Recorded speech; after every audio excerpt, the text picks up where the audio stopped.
평신도로서의 삶을 잘 살아가고 있습니다. 근데 가끔 이곳저곳에서 설교를 해달라고 그러면 참 난감할 때가 좀 많아요. 이게 목사로서 설교해야 되나, 평신도로서 설교를 해야 되나. 근데 분명한 것은 이제 평신도로 살아가다 보니까 평신도들의 삶이 보이기 시작하더라고요.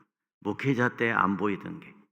그래서 오늘 설교는 평신도의 시각에서 말씀을 선포하려고 합니다. 잘 될지 모르겠어요.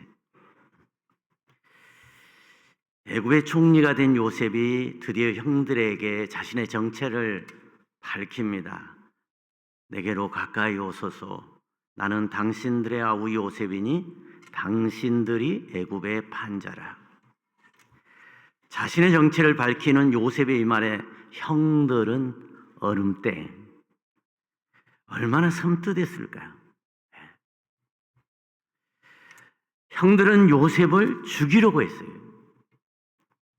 하나님이 주신 요셉의 꿈을 짓뭉개 버리려고 했습니다. 절망에 빠지게 만들었습니다. 총리가 되기까지 13년이라는 세월 얼마나 힘들었을까요? 종살이 했습니다. 억울하게 누명을 쓰고 감옥에 갔습니다. 배신도 당해봤습니다. 언제 죽을지도 모르는 그런 신세가 됐습니다. 13년이라고 하는 요셉의 세월은 너무 힘들고 너무 아팠어요. 자신을 팔아버린 매정한 형들, 살려달라고 애치는 울부짖음과 절규를 무시해버렸던 형들, 이 모든 것이 담긴 말이 나는 당신들이 애굽의 판자 요셉이라. 형들 향해 그렇게 외쳤습니다. 여러분, 이 모든 것을 뒤돌아본다면 이제 원수 갚아야 됩니다. 내가 고생한 만큼, 내가 죽을 뻔했던 만큼 모든 것이 형들에 의해 되어졌다면 내가 당한 만큼 갚아주면 되는 순간입니다. 그동안 이를 갈아온 만큼 갚아주면 됩니다. 고통의 시절 그가 감당했던 몸과 마음의 아픔, 이 모든 아픔을 어떻게 해야 할까요? 내 인생이 이렇게 사람에 의해서, 그것도 가족에 의해서 이런 일을 당한다면 여러분 얼마나 억울하고 얼마나 화나겠습니까? 그렇게 잃어버린 13년 원래대로 돌아온다면 어떻게 해서든지 싸워 이겨야 하는 것 아니겠습니까? 내가 승자가 되어야 하고 내가 결정권자가 되기 위해서 수단과 방법을 가리지 말아야 되는 것 아니겠어요? 그런데 그렇게 요셉이 원수 갚는다고 잃어버린 13년 되돌아옵니까?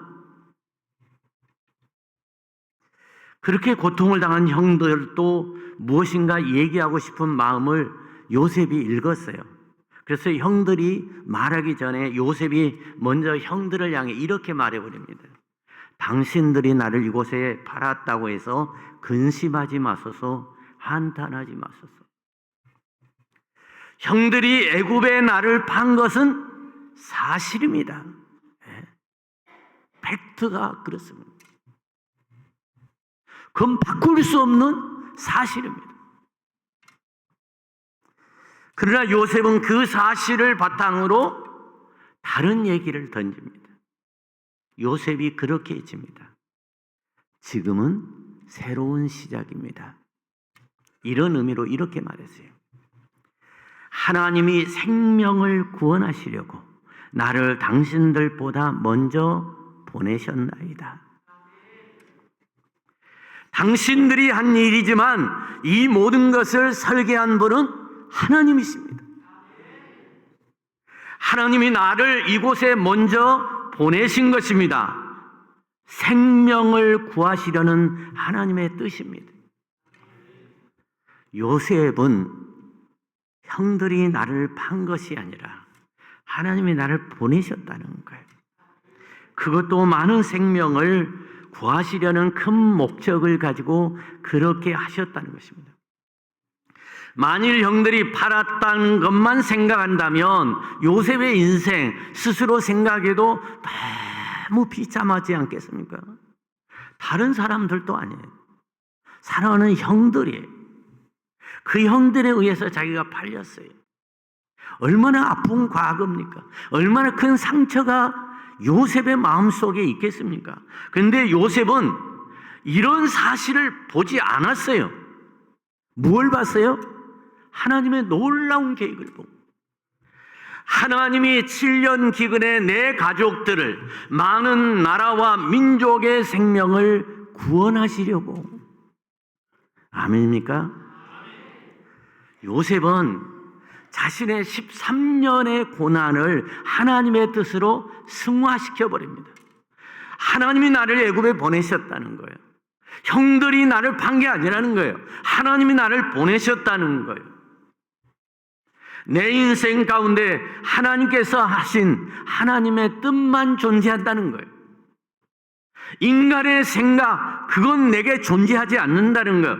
나를 판 형들은 그 하나님의 뜻을 이루기 위한 작은 도구였을 뿐이라는 겁니다. 나를 통해 이루시기 위한 가치는 생명을 구원한다는 놀라운 가치라고 그는 자신감을 가지고 형들에게 선포한 거예요. 요셉은 이렇게 강조합니다. 7절 말씀입니다.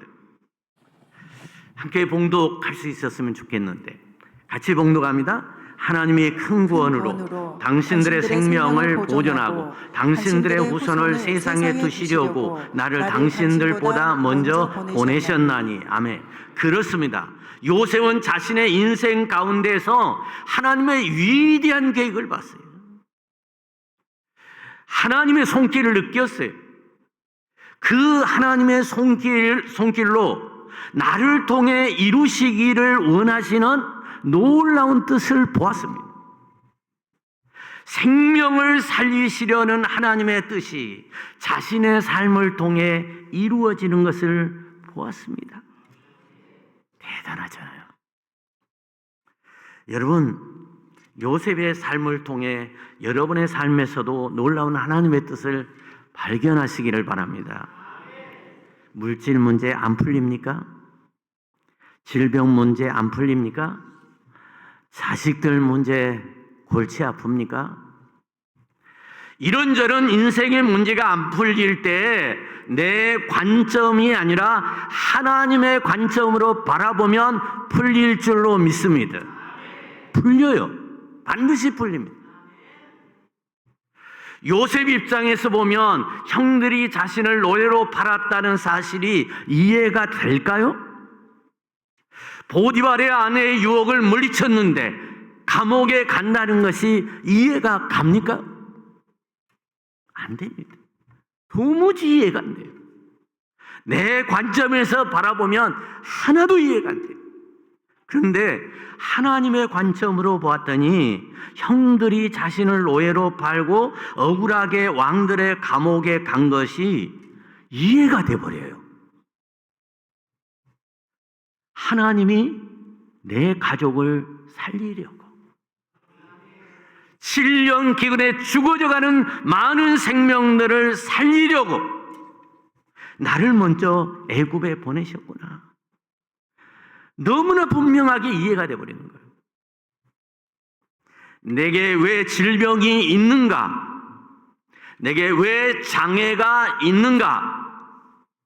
내 일이 왜 이리도 안 풀리는가? 내 관점이 아닌 하나님의 관점으로 바라보면 여러분 다 이해가 돼요. 그리고 풀리는 놀라운 일이 생겨요. 사랑하는 성도 여러분, 이걸 쉽게 표현하면 이게 바로 믿음입니다. 예수님의 기적을 맛보았던 성경 속의 많은 사람들이 예수님을 바라봐요. 예수님의 관점에서 예수님을 바라봐요. 당신은 할 수 있습니다. 그랬더니 예수님이 내 믿음대로 될지어다. 풀리잖아요. 기적이 일어났잖아요. 이게 바로 전능하신 하나님을 믿는 엘샤다이 하나님을 믿는 믿음이라는 거예요. 믿음이 별거예요. 하나님 바라보면 되는 거예요. 예수님 바라보면 되는 거예요. 11월 3일부터 13일까지 제가 11일 동안 인도 조이 트레스디아스 상기를 섬겼습니다. 예, 조이 트레스디아스라고 하는 영성을 거의 35년을 제가 섬기고 있다는 게 너무 감사해요. 인도에서, 러시아에서, 그리고 여러 외국에서, 국내에서 149기가 1월 달에 열리게 되는데 계속 섬길 수 있는 건강도 주시고 또 기회도 주신 것을 참 감사해요. 그 인도 조이 트레스디아스 3기를 섬기고 왔는데 거기 훈련받는 캔디데이트들이라고 그러죠. 100% 인도 사람들이에요. 한국 사람 훈련시킨 게 아니에요. 팀 멤버가 한국에서 19명이 갔어요. 나머지 54명의 팀 멤버들은 또 인도 사람들이에요. 저는 거기서 섬기면서 트레스디아스를 통한 하나님의 놀라운 계획을 보았습니다. 생명을 살리려고, 인도인들의 생명을 살리려고, 우리가 여기 온 게 하나님의 계획하신 뜻이었구나. 그걸 발견한 거예요. 프로그램 순서에 참여하는 뜨거운 열정, 프로그램이 끝나 숙소로 가야 되는데 예배실을 담당하는 내가 모든 멘트가 끝났는데도 안 가요. 춤추며 뛰며 찬양하며 눈물을 흘리며 주여 주여를 부르며 기도하는 그 모습을 보면서 그들에게 내가 은혜를 끼친 게 아니라 그들 때문에 내가 은혜를 받은 거예요. 60명의 캔디데이트들은 물론 70명의 팀 멤버들이 그렇게 은혜 안에 빠져가지고 예배실의 멘트가 끝났는데 안 돌아가는 거예요. 계속해서. 그리고 간증이 쏟아졌어요. 우리나라 옛날에 못 살 때 귀신 들린 사람이 엄청 많았어요. 왜 그러냐면은 그 귀신들을 섬겼잖아요. 못 살 때. 섬기면 귀신은 반드시 들어오게 돼 있어요. 그래서 축사 사역이 굉장히 목회자들에게 중요한 사역 중에 하나였어요. 근데 인도가 못 살잖아요. 빈부격차가 심하잖아요. 계급이 있잖아요. 인구가 15억이에요. 중국을 곧 넘어서요. 중국은 산하 제한을 하지만 인도는 산하 제한이 없어요. 힌두는. 그런데 귀신이 쫓겨나가요. 그 현장에서 쫓겨나가요. 질병이 치유돼요. 저 목사 되겠다고. 목사 되라고 한마디도 안 했는데 알아서 목사가 되겠다고. 선교사 되겠다고. 헌신하는 놀라운 일이 일어나요. 저는 그 장면들에서 봤어요. 생명을 살리려고, 인도인들의 생명을 살리려고 이 작은 프로그램이 정말 하나님이 이곳에 옮기셨구나. 그렇게 3박 4일의 일정이 끝났습니다. 이 양반들이 돌아가야 되잖아요. 집으로. 안 가는 거예요. 오후에 끝났어요. 밤 12시가 되도록 마당에서 춤추고 노래하고 기도하고. 우리가 미치겠어요. 너무 힘들어요. 따라가기. 그들을 통해서 놀라운 경험을 했어요. 우리가 돈도 보내야 돼요. 그러나 우리가 선교하는 지역에 사역도 보내야 됩니다. 사역도. 러시아는 벌써 10기가 넘어가면서 이미 그쪽 러시아인들이 트레스디아스를 알아서 해요. 우리가 안 가도 돼요.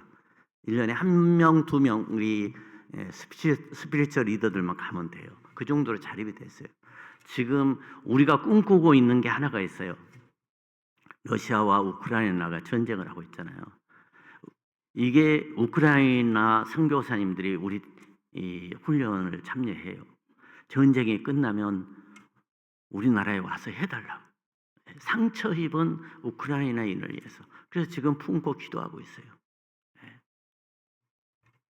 그리고 그들이 우리에게 요구해요. 1년에 한 번이 아니라 2번, 3번 해달라고. 우리가 인도 드레스디아스를 했던 장소는 선교사님이 운영하고 있는 신학교와 고아원입니다. 고아들이 한 30여 명 되고 신학생은 8명이 있어요. 그런데 이 드레스디아스를 하기 위해서 완전히 시설을 개조를 해놔서 완벽하게 갖춰놨어요. 너무 좋아요. 밤마다 3시간, 4시간씩 드레스디아스 아닌 그 기간에도 아이들과 돌보는 직원들과 신학생들이 함께 예배드리며 말씀과 기도와 찬양의 시간을 갖는데 끝이 없어요. 끝이. 아이들이 뛰며 춤추며 찬양하며. 그리고 이미 신학교 졸업생들이 힌두 지역인 그 도시의 주변 농촌 지역에서 15곳의 개척교회를 섬기고 있는데 놀라운 부흥이 일어나요. 저도 주일에 한 교회를 섬기고 왔어요. 근데 놀라운 그 예배 가운데서요, 제가 무슨 능력이 있어요? 기도하는데 그냥 벌러덩 넘어지면서 귀신이 쫓겨나요. 귀신은 나가라 소리도 안 하는데 알아서 질병이 치유되었다고 예배 후에 간증을 해요. 그리고 얼마 전에는 죽은 사람도 살아났대요. 놀라운 그런 기적들을 보면서 힌두인들이 개종을 해요. 교회당이 좁아요. 그러니까 교회당을 넓혀요. 심지어 교회당이 좁으니까 밖에서 창문을 열고 목만 뒤밀고 예배를 드려요. 그 정도예요.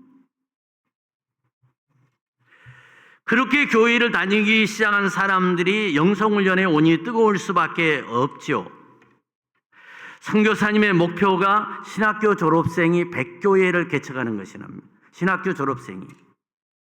그리고 그 이유는 스스로 개척하고 운영하게 하는 자립교회를 만드는 것이 꿈이래요. 그리고 100교회가 넘어가면 총회를 만들고 노예를 만들겠다는 꿈을 가지고 있대요. 그렇게 3박 4일의 훈련이 끝나고 다음 날 훈련을 받은 많은 사람들이 찾아왔어요. 다시 선물을 들고. 그 중에 한 가족이 그 훈련에 참여하고 은혜를 받았다고 한국에서 온 사람들 모두에게 선물을 줬어요. 그 선물 중 하나가 제가 차고 있는 넥타이예요. 여기 차는 것도 나 처음 해봤어요. 지금까지 살아오면서. 근데 그분 생각하며 제가 했어요. 못 내리려고 한 게 아니라 그분의 사랑을 받았으니까 여러분들에게 자랑하려고. 이 큰 일을 이루는 데는 여자 선교사님과 함께한 가족들이었습니다. 여러분, 힌두 지역이나 공산 지역은 선교사님이라고 말을 잘 안 쳐. 이름도 밝히면 안 되죠. 우리도 가면 김 선생님 그러고 불러요. 목사님이 아니에요. 김 선생님, 자매님, 형제님. 근데 이름을 밝히면 안 되니까 여선교사님과 함께한 가족들이 이루어낸 일인데, 여선교사님이 30년 전에 남편인 목사님과 함께 인도 여행을 갔다가 그 목사님이 꽂힌 거예요. 나 여기서 선교사 될래. 그리고 기독교 지역에 가서 선교사를 하다가 내가 여기 있을 때 아니야. 여기는 기독교 지역이야. 100% 인도 지역이 어딘가. 그래서 찾아간 곳이 찬디가르라고 하는 100% 인도 지역. 내가 거기서 죽겠다. 그러고 간 거예요. 여러분, 힌두 지역에서 선교 못합니다. 여기서 발리에 선교관 지어주고 선교사들 있지만 직접 전도는 절대로 못합니다. 큰일 납니다. 그래서 시작한 것이 유치원 사역이었고, 초중고등학교 사역을 시작했는데 막 시작해놓고 터만 닦은 상태에서 목사님이 교통사고로 세상을 떠났어요. 어린 2 자녀를 둔 사모님이 이 사역을 이어가야 되느냐 그만두어야 되느냐, 많은 사람들이 여자의 힘으로 이 찬디가르라고 하는 힌두 지역에서 선교를 더 이어갈 수 없다고 말했습니다. 그런데 내 남편을 묻은 이곳 내가 해내겠다. 그리고 그 사역을 이어받아 20년 후에, 남편이 세상을 떠난 20년 후에 지금 유치원, 중고등학교, 에스라 국제학교가 1200명이에요. 놀랍잖아요. 여자 선교사님이 이루어놓은 사역이. 지금은 그 학교가 완전 자립이 되고 그 지역의 엘리트들이 서로 오려고 난리법석을 띠는 그런 학교가 됐어요. 지금은 대학교를 한국의 기독교 대학인 세한대학교와 함께 시작하려고 준비 중입니다. 세한대학교 의정부에 있는 기독교 대학교예요. 그래서 총장과 그 일행이 우리와 함께 비행기를 타고 가서 현장을 답사하고 바로 내년에 시작하겠다고 약속까지 했어요. 선교사님의 대학을 세우겠다는 간절한 기도가 이루어진 거예요. 저희들이 마침 에스라 국제학교 개교 기념일에 초대되어 함께 했는데 엄청난 은혜를 받았어요. 100% 인도 지역인 학교 학생들이 찬양으로 하나님께 영광을 돌리는데 얼마나 뜨겁게 그 도시에 울려 퍼지게 생명을 살리려고, 인도인들의 생명을 살리려고 하나님이 계획하신 거예요. 얼마나 힘들었겠습니까? 앞으로도 정말도 힘들게 선교하시겠죠. 그런데 그분은 바라봅니다. 하나님의 관점에서 생명을 살리려는 하나님의 뜻을 바라본 거예요. 그래서 여기서 죽겠다는 거예요. 생명을 살리려는, 인도인들의 생명을 살리려는 하나님의 계획하심을 그 여선교사님은 본 거예요. 여러분, 요셉은 자신의 인생 가운데 하나님의 위대한 계획을 봤어요. 하나님이 생명을 구원하시려고 나를 당신들보다 먼저 이곳에 보내셨나이다. 당신들이 한 일이지만 이 모든 일을 설계하시는 분은 누구다? 하나님이다. 하나님이 나를 이곳에 먼저 보내신 것입니다. 생명을 구하시려는 하나님의 뜻입니다.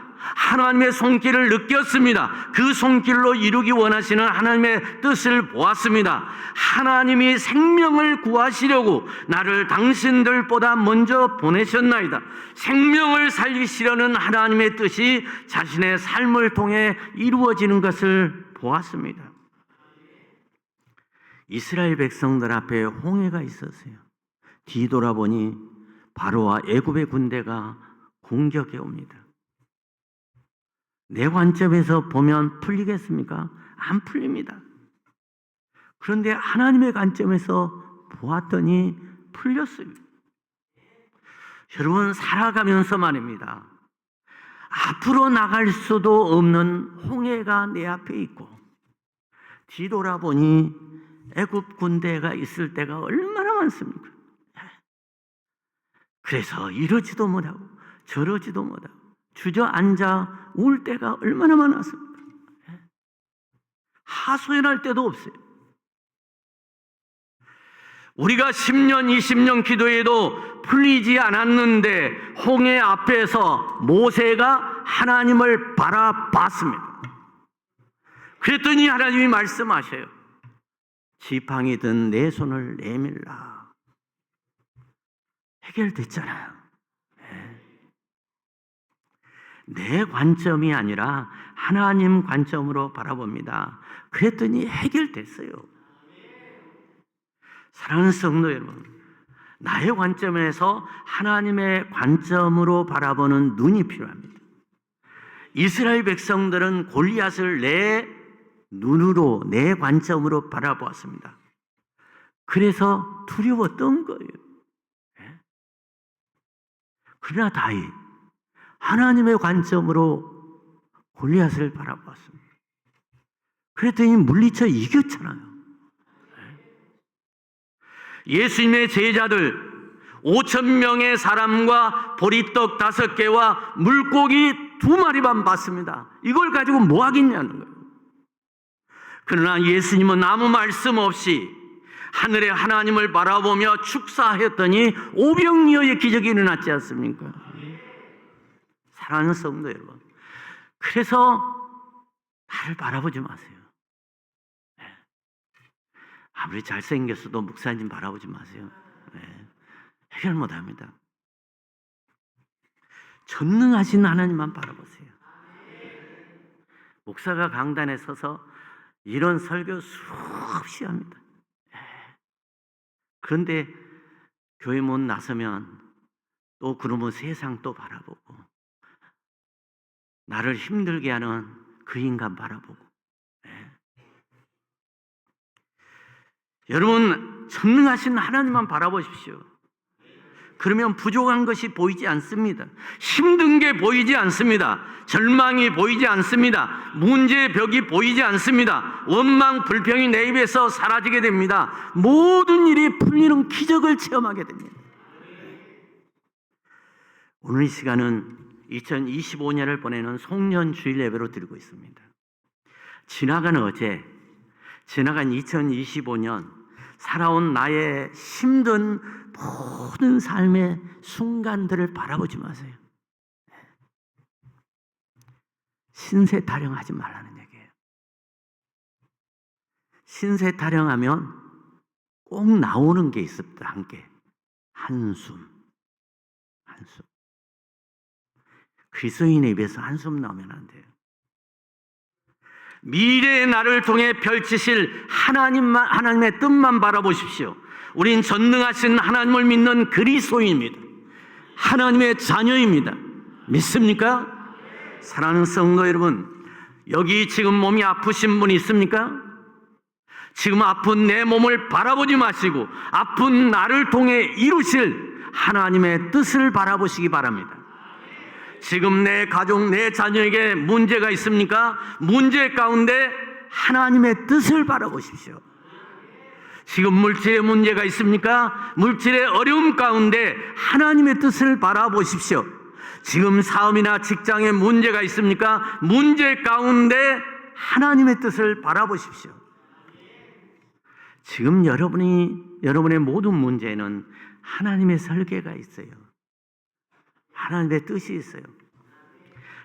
나중에야 그랬구나 그렇게 얘기하지 말고 지금 하나님의 뜻을 바라보세요. 하나님이 생명을 구원하시려고 나를 당신들보다 먼저 보내셨나이다. 당신들이 나를 보내서 이곳에 있었던 13년 너무 힘들었습니다. 그러나 나는 그 고난 가운데서 하나님의 뜻을 보았습니다. 하나님의 생명을 구원하시려고 나를 당신들보다 먼저 보내셨나이다. 나를 바라보는 시각에서 하나님을 바라보는 시각으로 바꾸어 바라보시기를 바랍니다. 나의 생각과 나의 지식의 눈이 아닌 오직 하나님의 눈으로만 지금 내가 당하고 있는 모든 일을 바라보시기를 바랍니다. 사랑하는 성도 여러분, 이렇게 뒤집어 보면 나의 모든 일들이 풀립니다. 그래서 오늘 저의 설교 제목을 지금 새로운 시작입니다. 그렇게 정한 거예요. 지금 새롭게 시작하십시오. 여러분의 내일, 여러분의 2026년 이후의 모든 삶, 전능하신 하나님이 자신의 설계대로 하나님 자신의 뜻대로 이루실 줄로 믿습니다. 그 하나님이 이루신 크고 놀라운 기적을 체험하시기를 주님의 이름으로 축원합니다. 기도하겠습니다. 주님 감사합니다. 사랑하는 성도님들과 함께 말씀을 나누었습니다. 하나님의 말씀이 능력이 되어 힘들고 어려운 지금의 삶 가운데서도 하나님의 뜻을 발견함으로 이겨낼 수 있도록 역사하여 주시옵소서. 지금 내 가족, 내 자녀의 문제 가운데 하나님의 뜻을 바라보는 눈을 가지게 하옵소서. 지금 질병의 어려움 가운데서도 하나님의 뜻을 바라보는 눈을 가지게 하시옵소서. 지금 물질의 어려움 가운데서도 하나님의 뜻을 바라보는 눈을 가지게 하옵소서. 지금 내 사업, 내 직장의 문제 가운데서도 하나님의 뜻을 바라보는 눈을 가지게 하옵소서. 그래서 하나님의 문제 해결과 치유의 역사가 일어나는 기적을 보게 하옵소서. 하나님 말씀이 주님의 성품으로 닮아가도록 내 안에서 성령으로 역사하여 주시옵소서. 우리 예남중앙교회가 임한열 담임 목사님과 모든 성도님들이 하나 되어 부흥하게 하시옵소서. 복음을 심는 곳마다 성령이 역사하셔서 영혼의 열매들이 풍성히 맺게 하여 주시옵소서. 생명을 살리려고, 생명을 구원하시려고 이 놀라운 하나님의 역사가 이루어지게 하여 주시옵소서.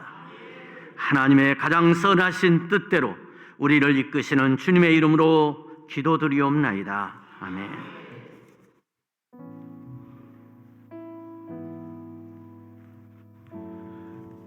원로 목사님 귀한 말씀 감사합니다. 오늘 선포된 말씀 가운데 팔렸다고 해서 근심하지 마소서, 한탄하지 마소서, 놀라운 시선입니다. 오늘 우리 송년주일에 우리에게 주셨던 하나님의 말씀, 요셉의 시선이 우리에게 들어오기를 축원합니다. 요셉의 눈이 우리의 눈에 장착되기를 축원합니다. 팔렸다고 해서 근심하지 마소서, 한탄하지 마소서. 이 믿음 가지고 우리 결단하며 찬양하며 나가겠습니다. 여기까지 인도하신 하나님 은혜에 감사하며 찬양하겠습니다. 내가 누려왔던 모든 것들이, 내가 지나왔던 모든 시간이, 내가 걸어왔던 모든 순간이 당연한 것 아니었습니다. 당연한 것 아니라 은혜였소. 아침 해가 뜨고 저녁에 봄의 꽃향기와 가을의 열매, 변하는 계절의 모든 순간이 당연한 건 아니라 모든 것이 은혜, 모든 것이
하나님의 은혜,